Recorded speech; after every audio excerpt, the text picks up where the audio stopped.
Assalamualaikum warahmatullahi wabarakatuh. Saya akan menerangkan mengenai golongan 8A atau yang biasa kita sebut sebagai gas mulia. Golongan 8A diberi nama gas mulia karena golongan ini unsur-unsurnya ini sangat stabil atau sangat sukar untuk bereaksi. Mengapa golongan 8A atau gas mulia ini sangat stabil dan sangat sukar bereaksi? Karena menurut konfigurasi elektronnya, golongan 8A ini sudah terisi penuh, baik oktet maupun duplet. Golongan 8A ini terdiri dari helium, neon, argon, kripton, xenon, radon, dan ogasenon. Untuk lebih lanjut, kita akan melihat dari konfigurasi elektronnya. Seperti yang saya bilang tadi, bahwasanya konfigurasi elektron dari golongan 8 ini sangat stabil, di mana mereka tidak membutuhkan unsur lain atau berikatan dengan unsur lain agar mereka stabil. Di mana contohnya helium, di mana konfigurasi elektronnya 2, yaitu duplet. Neon juga, neon, argon, kripton, xenon, radon, dan ogasenon, konfigurasi elektronnya ada 8. Jadi jadi mereka secara tidak langsung mereka stabil, tidak membutuhkan unsur lain agar mereka pas 8 atau oktet maupun duplet. Ini saya akan perlihatkan bagaimana bentuk dari konfigurasi Niels Bohr-nya. Ini merupakan helium, ini neon, ini argon, kripton, lalu xenon, radon, dan ogasenon. Ogasenon dan radon termasuk unsur dari golongan 8A yang radioaktif, apalagi ogasenon. Ogasenon ini diciptakan di laboratorium. Untuk kelimpahannya, helium itu berjumlah 0,8 ppm di kerak bumi dan 23.000 ppm di matahari. Neon 0,13% di alam semesta, argon 0,02% di alam semesta, kripton 4 kali 10 pangkat 6% di alam semesta, xenon 1 kali 10 pangkat 6% di alam semesta, radon 6 kali 10 pangkat 20% di dalam lautan, lalu ogasenon nihil ditemukan secara alami di alam. Seperti yang saya bilang tadi, ogasenon ini diciptakan di laboratorium, jadi cukup susah ataupun nihil untuk ditemukan secara alami di alam. Untuk sifat fisikanya, semakin ke bawah, maka nomor atom semakin besar. Nah, nomor atom yang semakin besar ini mempengaruhi jari-jari.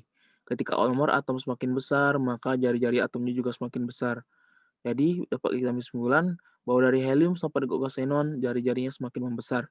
Namun, untuk keelektronegatifannya semakin kecil. Begitu juga dengan energi pengionnya juga semakin kecil.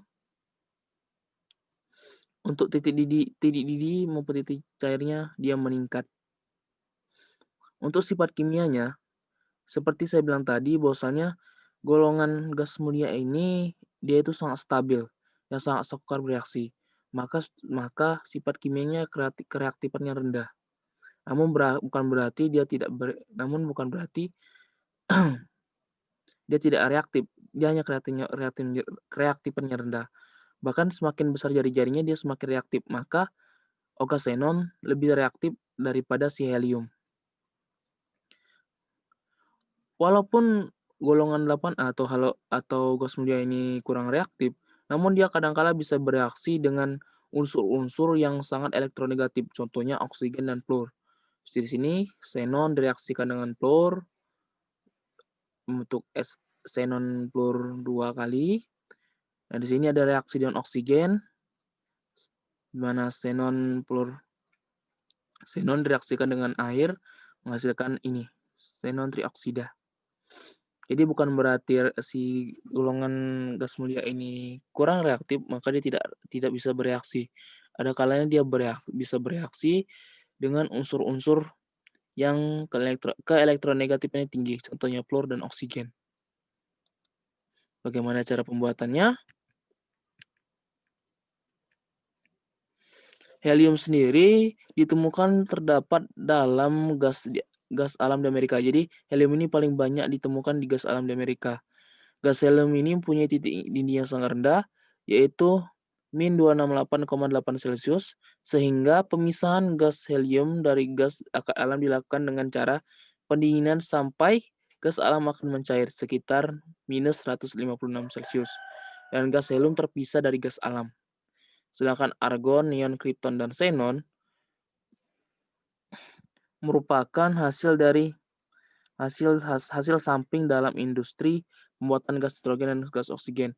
Jadi ketika melakukan pembuatan gas oksigen dan gas nitrogen, maka akan tercipta juga argon, neon, krypton, dan xenon. Seperti yang kita tahu, sebagian besar udara di bumi ini terisi dari nitrogen banyak pertama, kedua ada oksigen, baru disusul oleh gas-gas mulia ini. Lalu untuk radon dan gas xenon, kedua senyawa ini dibuat di dalam skala lab. Contohnya radon. Radon diproduksi secara alami, bisa juga secara alami radon, peluruhan radioaktif uranium, dan elemen lain, seperti radium.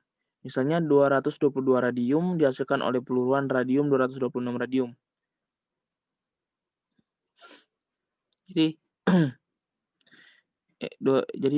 jadi si radon dapat dibuat dari peluruhan dari radium. Sedangkan xenon sendiri dia benar-benar diciptakan dalam lab. Untuk manfaatnya, helium dapat dimanfaatkan sebagai gas pengisi pada airship dan balon udara. Jadi orang-orang dulu untuk menerbangkan balon udara mereka menggunakan gas helium.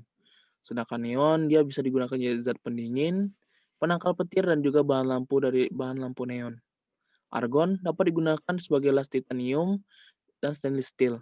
Bahkan bisa digunakan jadi pengisi bola pijar. Krypton digunakan sebagai lampu kilat pada fotografi kecepatan tinggi.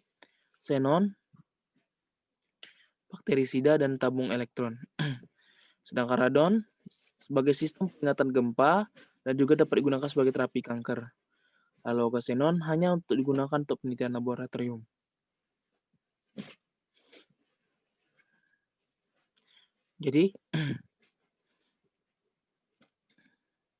Jadi itu saja yang dapat saya sampaikan mengenai golongan 8A atau gas mulia.